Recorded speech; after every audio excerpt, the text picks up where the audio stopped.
तर महायुतीतील दोन्ही मित्रपक्षांचा विरोध पत्करून अजित पवारांनी मुंबई पालिका निवडणुकीमध्ये राष्ट्रवादीची जबाबदारी नवाब मलिकांकडे दिली।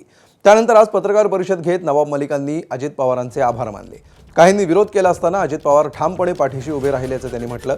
यावेळी बोलताना राष्ट्रवादीशिवाय महायुतीचा महापौर होऊच शकत नाही असा विश्वासही त्यांनी व्यक्त केला।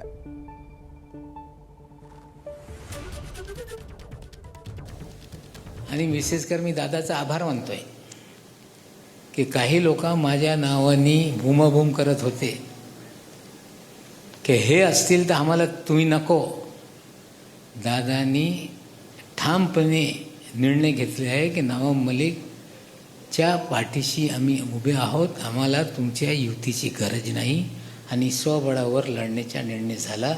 त्याबद्दल मी अजित पवार साहेबांचा आभार मानतो। आम्हाला अपेक्षा आहे की आयोग याच्याकडे आज जे आम्ही पत्र देणार त्याच्याकडे ते गंभीरतेने त्या पत्राला घेतील आणि निश्चित रूपाने या निवडणुकीमध्ये आम्हाला अपेक्षा आहे की मुंबईमध्ये आमच्याशिवाय महापौर होऊ शकत नाही, ही सत्य परिस्थिती आहे। एका उमेदवाराच्या फॉर्मबद्दल 10:30 वाजता निवडणूक निर्णय अधिकारी निर्णय घेत आहे आणि तो उमेदवार बेकायदेशीर बांधकाम त्यांनी केलेलं आहे, त्याचे पुरावे सादर केल्यानंतरही त्याच्या अर्ज बाद करत नाही, म्हणजे हे कुठेतरी कायद्याचं उल्लंघन करण्यात आलेलं आहे।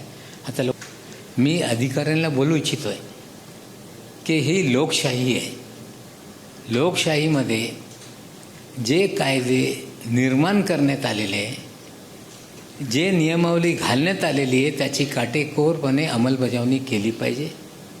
या 3 वार्डाच्या बाबतीत कोर्टात आम्ही जाऊ। एबीपी माझा, उघडा डोळे बघा नीट।